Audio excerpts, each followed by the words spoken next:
Now available in paperback and Kindle, All About Marilyn.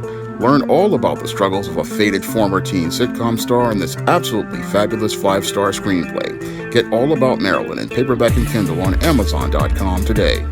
Paperback and e-readers, Isis, All About the Goddess. The Goddess Next Door bears all in the art studio to catch a campus stalker in this action-packed Isis series mystery. Get your copy of Isis, All About the Goddess in paperback and e-readers at online booksellers everywhere. Hollywood Historical Men in Crisis.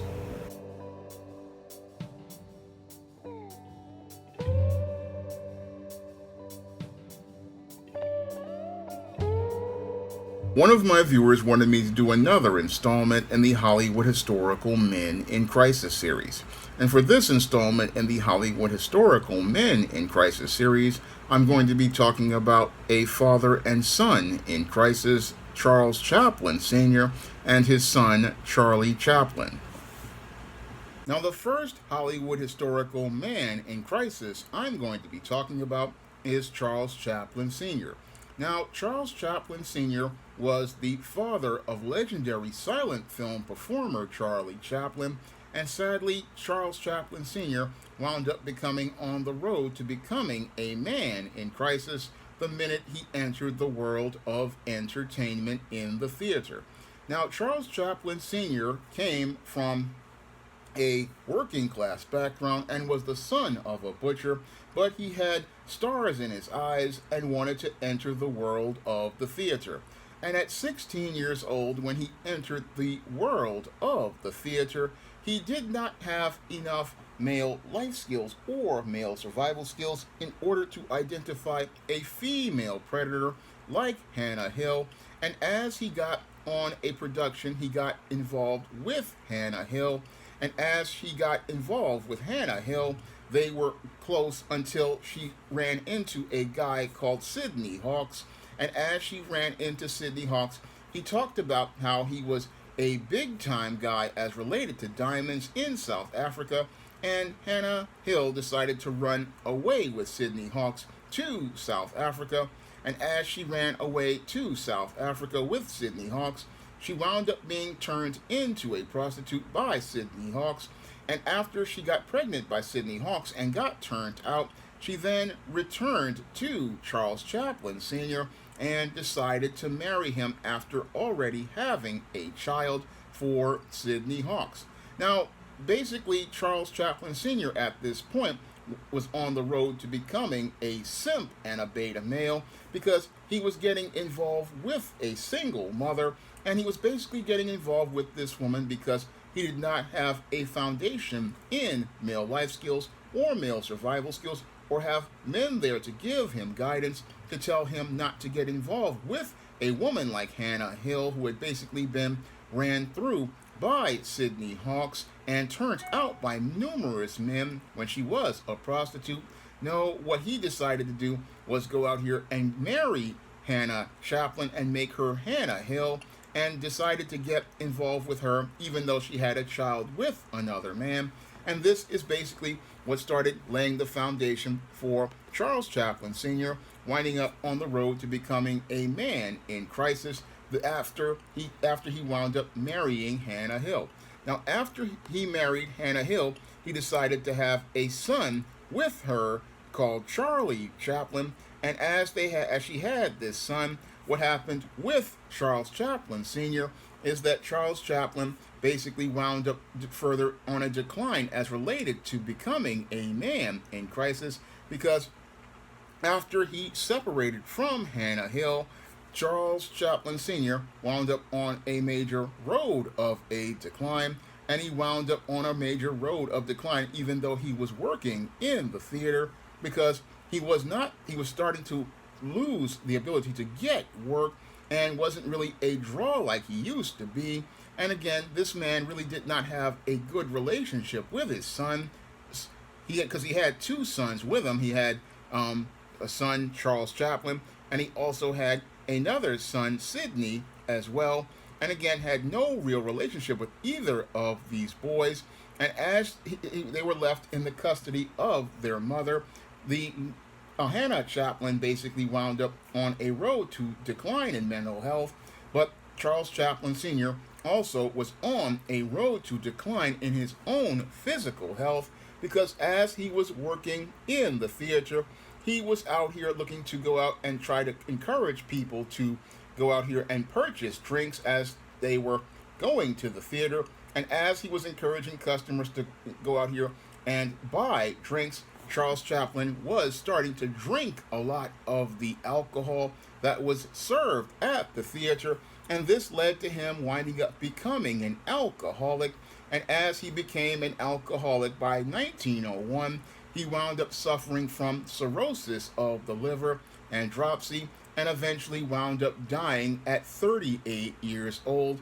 And when he died at 38 years old, he was basically broke at that point, and things were so bad that he nearly had a pauper's funeral until his brother stepped in to pay the burial costs. Now, with Charles Chaplin Sr., basically he wound up on the road to becoming a man in crisis because he entered the world of entertainment without any sort of guidance from other men, and because he never got any guidance from other men, he wound up on the road to becoming a man in crisis because he got involved with a female predator.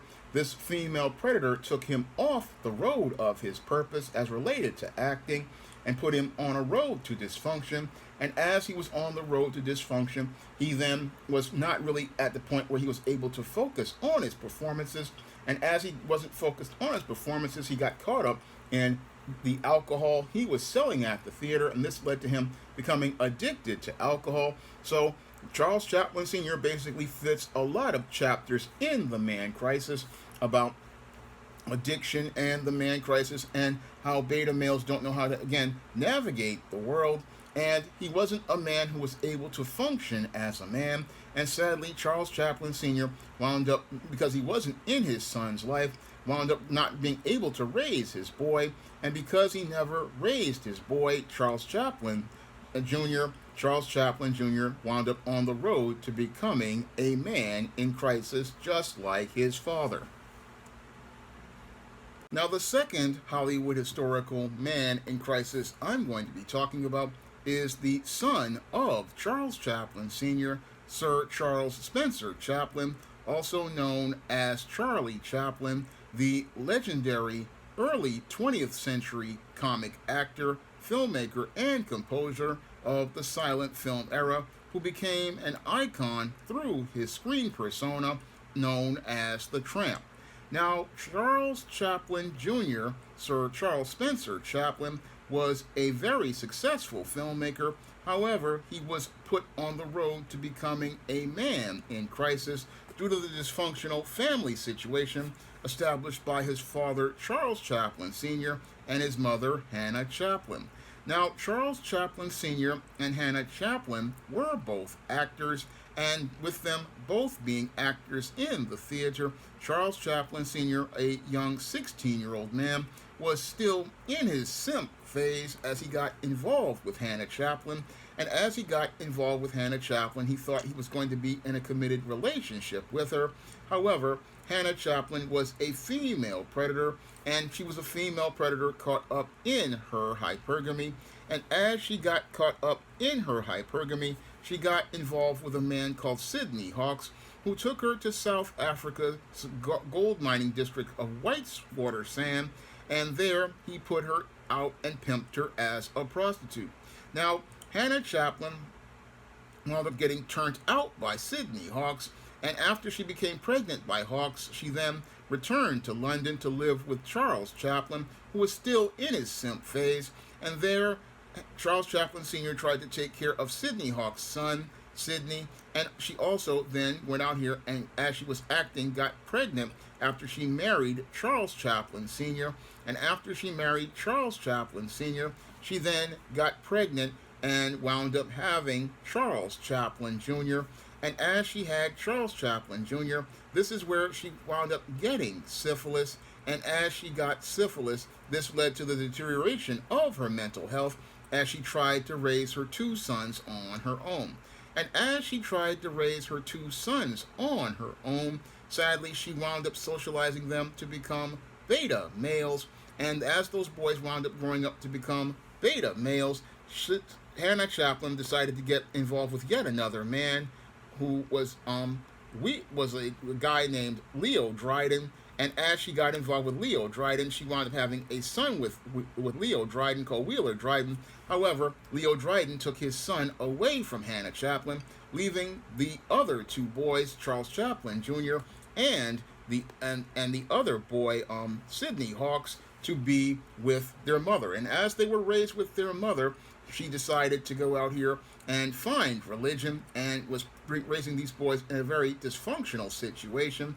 And as she raised the boys in a dysfunctional situation, both of these boys wound up becoming mama's boys. And as they wound up becoming mama's boys, they wound up becoming men on the road to becoming men in crisis. Now, what happened with Charles Chaplin is that as he was being raised by his mother, Hannah Chaplin, all by herself, she had deteriorating mental health and wound up in an institution. And as she wound up in an institution, what happened was he wound up in a work facility for orphans for some time, twice in his life.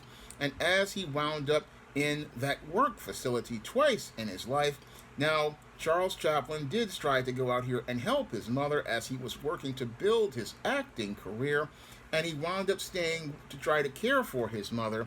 As he was out here, he was still looking out to take care of her, again, like a good little boy would.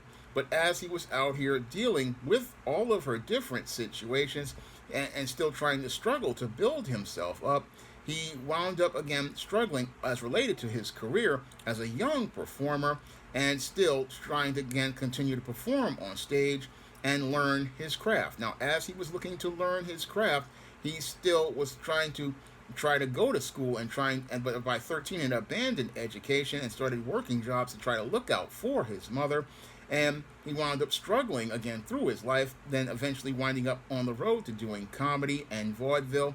And as he was out here doing comedy, he then started to enter the world of film around 1914. He started working for Keystone Films and learned about the whole medium of films and silent films. And as he learned about working on many of these silent films, he eventually then started developing his own techniques for filmmaking, and developed his own techniques for filmmaking as he was developing a character, the Tramp. This Tramp character is an icon of silent film comedy, and he came up with the whole concept of the Tramp character for the first film that he did with it, called Mabel's Strange Predicament. And as he developed the Tramp character, it became a major staple of early 20th century silent films and a major part of Charles Chaplin Jr.'s whole overall career. Now, as Charles Chaplin Jr. was building his career, he was not only learning how to act as related to comedy, but he also was learning how to put together films. And again, eventually what happened with Charles Chaplin Jr. is that as he was going around, he was starting to do one thing that was very smart, and that was owning his own intellectual property. And as he owned his intellectual property, he started to build up his wealth. However, as he was building up his wealth, sadly, he hadn't learned enough male life skills and male survival skills in order to navigate social situations as related to women. And because he didn't learn enough male life skills or male survival skills to be able to navigate situations with women, this basically led to him winding up, even though he had great success with many of his iconic films like A Dog's Life, The Kid, and The Gold Rush. Again, these were classic films, and the films like A Woman of Paris, and he wound up in bad situations, like when he got involved with an actress called Lita Gray, which basically was a mirror to his mother. I mean, when I look at the whole situation with actress Lita Gray, who he married for twice in his life, what happened was he was getting involved with a woman who was just like his mother. And as he was getting involved with the woman just like his mother, he married this woman when she was 16 years old. Again, very similar to what happened with his mother and his father. And as he was following his footsteps with his father, he wound up getting involved with Lita Gray. And again, Lita Gray was a female predator who basically faked a pregnancy for one time when she got involved with him, and then he wound up having a child that sadly wound up dying, and then she wound up getting involved with this woman who he could not trust. And what happened was the marriage deteriorated, and as the marriage deteriorated, he wound up in a situation where it wound up becoming a bitter divorce, and it became a very bitter divorce where Lita Gray made allegations of Charles Chaplin having perverted sexual desires and being a sexual deviant that basically put Charlie Chaplin on the road to almost having a nervous breakdown as the public turned on him for a moment. And again, this was all due to Charlie Chaplin basically learning dysfunctional patterns of behavior from his single mother, from the relationship she had with his father. And because of this is why Charlie Chaplin wound up getting involved with a female predator just like his mother, because oftentimes boys will go out here and marry a woman just like their mother if they don't really identify the pattern of mistakes that they make.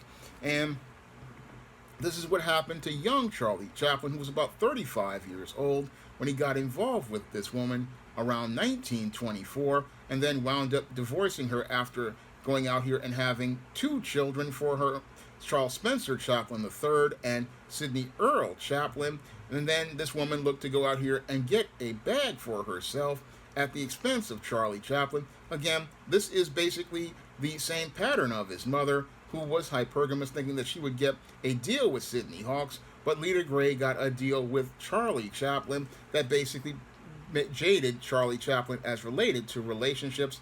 And Charlie Chaplin then went out here and decided to just leave this woman alone, but it basically jaded him as related to relationships. But he decided to work on a new film called The Circus, which is another iconic film. And this iconic film basically led to Charlie Chaplin getting his first award at the first Academy Awards for versatility, ingenious acting, writing, and directing the producing. Again, the Circus was a classic. And again, The Circus was something that hurt Charlie. He doesn't want to talk about it because this film basically hurt him so much because of the situation he had with Lita Gray. And again, this is where Charlie Chaplin couldn't enjoy his success because he wound up in a dysfunctional situation due to the whole family situation he was raised up in. Now, Charlie Chaplin continued to go on with his career, but by the time the sound films had come out, Charlie Chaplin was still struggling to again continue building momentum. And again, as he was building momentum, he was out here continuing to make different films. And again, many of these films went on to become classics. And as these films went on to become classics, like Modern Times, which was a commentary on the industrial life and the industrial world and the Great Depression. And again, he was out here making commentaries in his films. And after this, he then got involved with, I believe he got involved with another person, and got involved with this other person and decided to go to Japan. And this is where he dodged a bullet because people were planning to assassinate him. And as he continued on with his career as a filmmaker, he started to make a film called The Great Dictator, which was a jab at Adolf Hitler. And after he made this film, this is where he wound up with problems because he had to deal with people saying that he was basically some sort of communist sympathizer, and he really wasn't. He was just out here making a commentary on things in The Great Dictator about the state of the world in a comical situation. Now, this was the first film where he did speak in a film because he was a silent film star, but this was the first time he decided to speak in a film. And again, The Great Dictator went on to become a classic, which was nominated for 5 Academy Awards.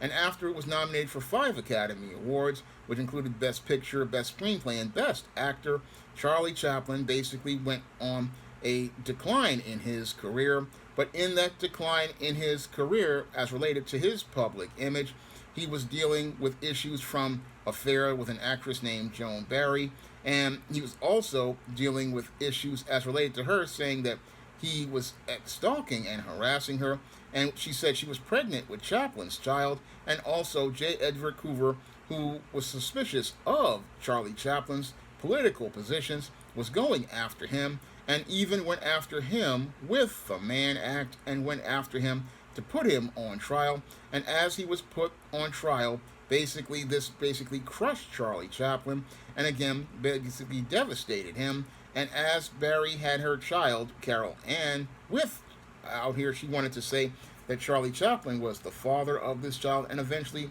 the suit basically wound up proving in this case, and this again had put more stress on Charlie Chaplin, and eventually he wound up getting to the point where he got involved with another woman, Una O'Neill, the daughter of Eugene O'Neill, who was 18 years old, and as she got involved with Charlie Chaplin, he went on to marry Una O'Neill, and this is where there was a major turn in the life of Charlie Chaplin, who was a man in crisis, and this man in crisis basically changed course and started going on the road to becoming a man. Now, after having those 2 to 3 failed relationships with female predators, it looked like Charlie Chaplin basically gained some discipline and resolve, and as he gained some discipline and resolve from his struggles with this Joan Barry and J. Edgar Hoover coming after him, he decided to adapt as related to the situation, and as he adapted to the situation, he decided to go out here and participate in some different types of films, like Monsieur Verdoux, which was a commentary on capitalism and war, and he decided to go out here and move on as related to his career. And he also decided to go out here after the U.S. decided to ban him from coming into the United States to going to move into Europe. He took Una O'Neill, his wife, and then decided to go move all the way to Europe. And as he moved to Switzerland, he had Una O'Neill close out his affairs with Hollywood, and then decided to go out here and have 8 children with Una O'Neill, and had a family with those children.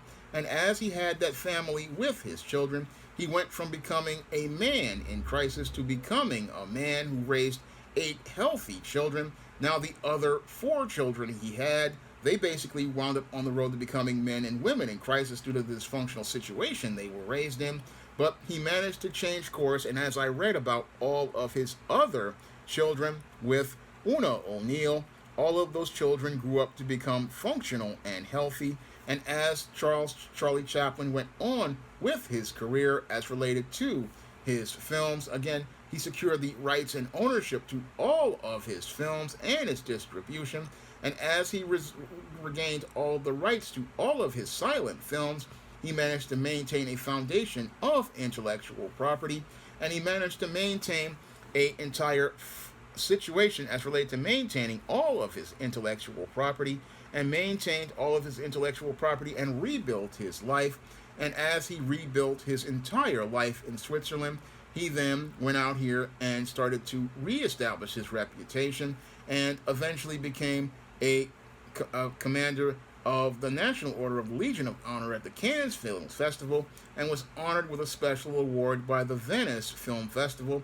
And in 1972, he was given an honorary Academy Award. Again, Hollywood wanted to make amends after the way he was mistreated, and this was the first time that Charlie Chaplin was given respect in America and returned to the U.S. for the first time in 20 years, and was given so much respect that he was given a 12-minute standing ovation for his brilliant contributions to film.